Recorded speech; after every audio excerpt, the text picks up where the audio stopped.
কন্যা সন্তান হলো প্রদীপের আলো, যে ঘরে আসে সে ঘরে আলোকিত হয়ে যায়। নিজের উন্নতিতে এতটা সময় দাও যে অন্যকে বদনাম করার জন্য তোমার কাছে সময় না থাকে।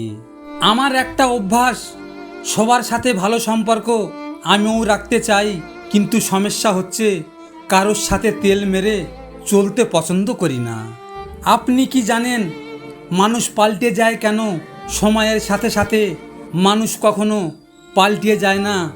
সময়ের সাথে সাথে মানুষের আসল রূপটা সামনে চলে আসে। একটা সত্যি কথা কি জানো বন্ধু, দিন দিন কেমন জানি হয়ে যাচ্ছি আমরা, তাই না? জীবনের আনন্দগুলো কোথায় যেন হারিয়ে যাচ্ছে। ব্যস্ততা, বাস্তবতা, অনুভব, শূন্যতা সব কিছুর সাথে মানিয়ে নিতে নিতে আজ আমরা বড্ড ক্লান্ত। জীবনের এতটুকুতেই যেন আমরা হাঁপিয়ে উঠেছি।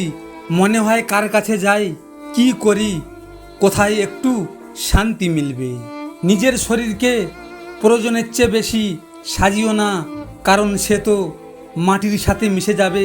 সাজাতে হলে তোমার চরিত্রকে সাজাও, কারণ মৃত্যুর পরেও মানুষ তোমাকে স্মরণ করবে।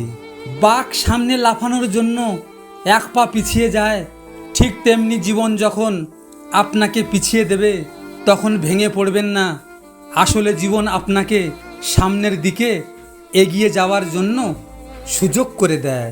খাবার না হয় দুমুঠো কম দেবে ভগবান, কিন্তু সেই সব লোক থেকে বাঁচিয়ে রাখবে যারা আপন ভাব দেখিয়ে নিজের বলে পিছন থেকে ছুরি মারে।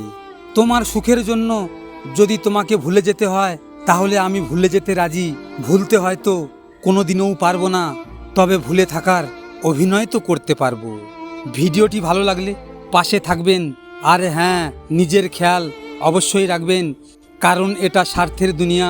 এখানে নিজের খেয়াল নিজেকে রাখতে হয়, অন্য কেউ রাখবে না।